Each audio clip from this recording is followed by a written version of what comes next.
ng isang tissue eh.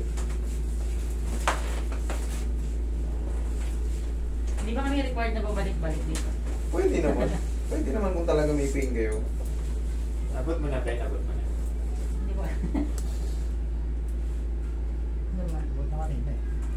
Hindi siya masyado pa. Okay. Matatas din ba ito? Tataas ko yan. Pagka ano. Kailangan ng straight. Yung ganito yung tinuturo ko sa inyo palagi. Kung napapanood nyo. Ganyan oh. Okay? Tapos yun na.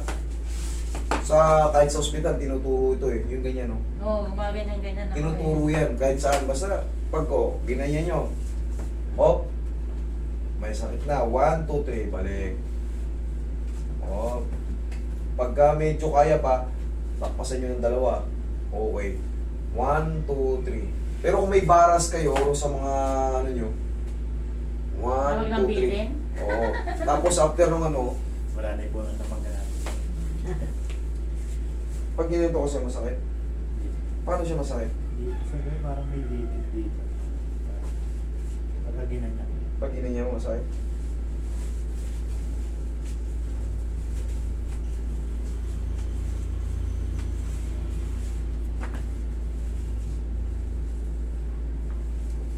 Sarap.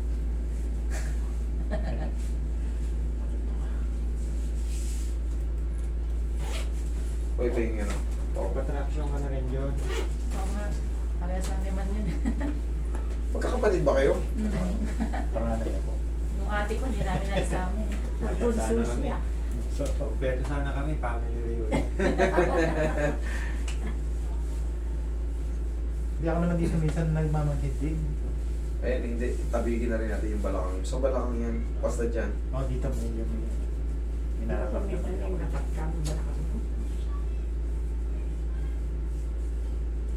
Lumagotok din natin. Yung isang araw na tulad ko yung isang araw yung may Parkinson. Nanginginig. Oo. Kita mo, nabawi oh. Oo.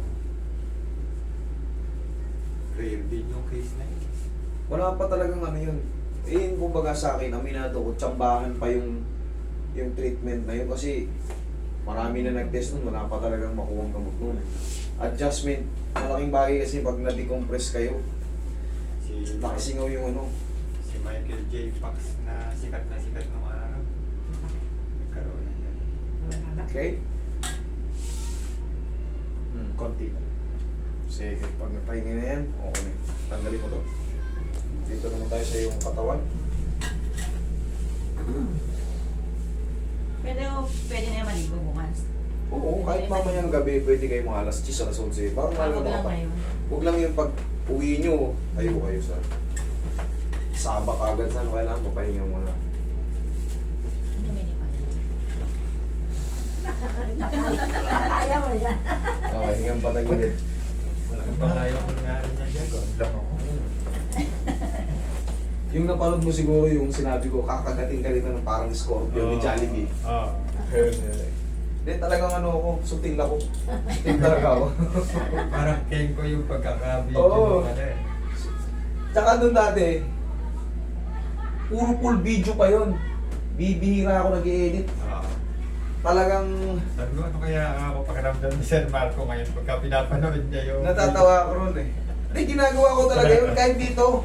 Dito na binabawasan na namin yung ano. Parang tayo may nagkukwentuhan. Comedy eh, no? Oo. Eh ngayon kasi siyempre may editor na ako kahit paano. Binabawasan lang namin yung haba ng ano.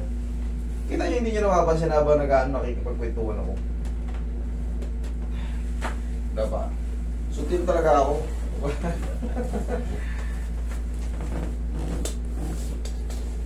Pero at least maraming natutulungan ngayon, ano, Sir? Oo, pasalamat ako kay God na binigyan ako ng kahit pa paano eh.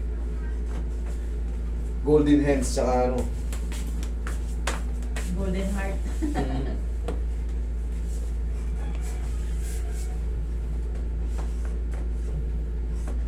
Tsaka parang ang bilis ko maintindihan yung mga bagay-bagay.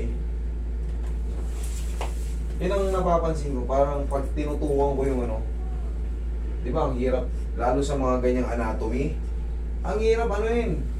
Eh, ako parang nabivisualize ko yung ano eh. Yung mga nangyayari sa loob eh. Tsaka ano ko, yung mga, hindi naman sa pag-ano, fast learner nga sabi ng mga, hindi lang pwedeng i-video lahat kasi mahigpit doon. Kasi may estudyante kaming mga Moroccan na babae, Indonesian, mga Egyptian, mga Saudi. Hindi sila pwedeng ano, mahigpit. Sertipikado rin niya si Roy, sa ano naman siya kumuha, dito naman siya sa DOH naman siya, kaya inaalaw ko siya kumawa. Kahit paano, tinuturuan ko siya ng mga pressing point sa mga yung dapat lampasan. Tumatawag na. O, inhale. Exhale. Diyan lang muna. A few seconds lang. Kailangan kasi baka may mag-react na. Baka may ma-decompress tapos yung blood circulation biglang pasok. Baka magkaroon ng dizziness. Okay po po.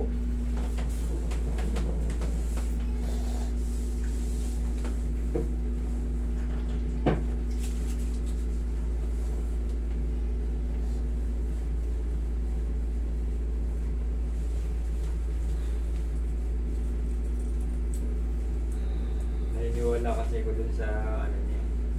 Dun sa sinasabi niya, alignment muna bago masahe.